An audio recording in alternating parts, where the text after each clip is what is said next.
«540 нижнекамцев приняли участие в традиционном мероприятии «Болгар-жиыны».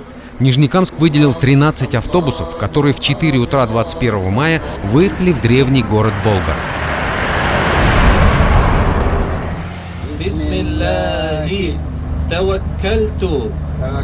В каждом автобусе был хазрат, который рассказывал об истории и отвечал на актуальные вопросы современной жизни, помогал понять значение этой экскурсии и сформировать в сердце правильное намерение.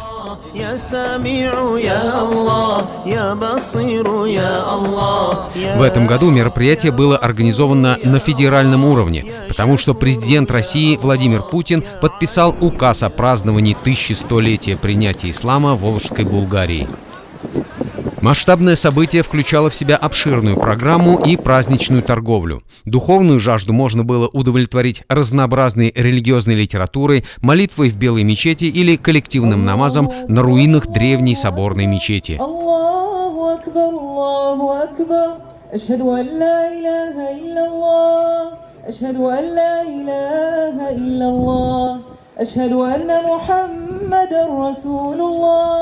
أشهد أن محمدًا رسول الله حي على الصلاة حي على الصلاة حي على الفلاح حي على الفلاح قد قامت الصلاة قد قامت الصلاة الله أكبر لا إله إلا الله يا الله يا الله يا الله يا الله الله الله الله الله الله الله الله يا رحمن.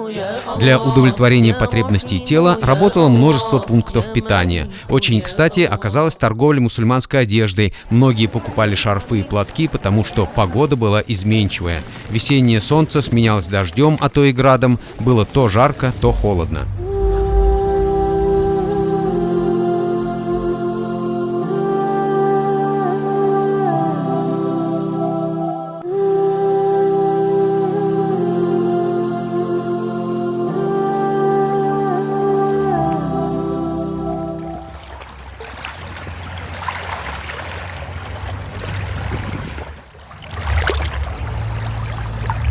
Нагулявшихся и уставших нижнекамцев ждал горячий плов. 2 больших казана плова готовила команда, которая заехала еще накануне. Под руководством камполянского имама Абдуль-Хакима Хазрата добровольцы из Нижнекамска и Камских полян нарезали, готовили, накрывали и обслуживали 500 нижнекамцев.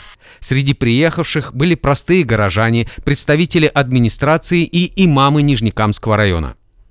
Имам Мухтасиб города Нижнекамска и Нижнекамского района Салих Хазрат Ибрагимов успел пообщаться с земляками и с коллегами. А поводов для общения предостаточно, потому что Болгар-жиыны – это точка пересечения исторических, социальных, политических и национальных интересов.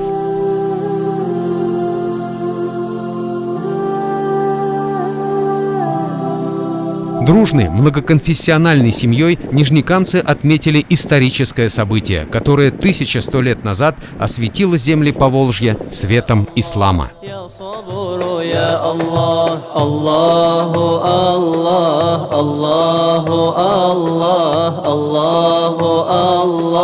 Allah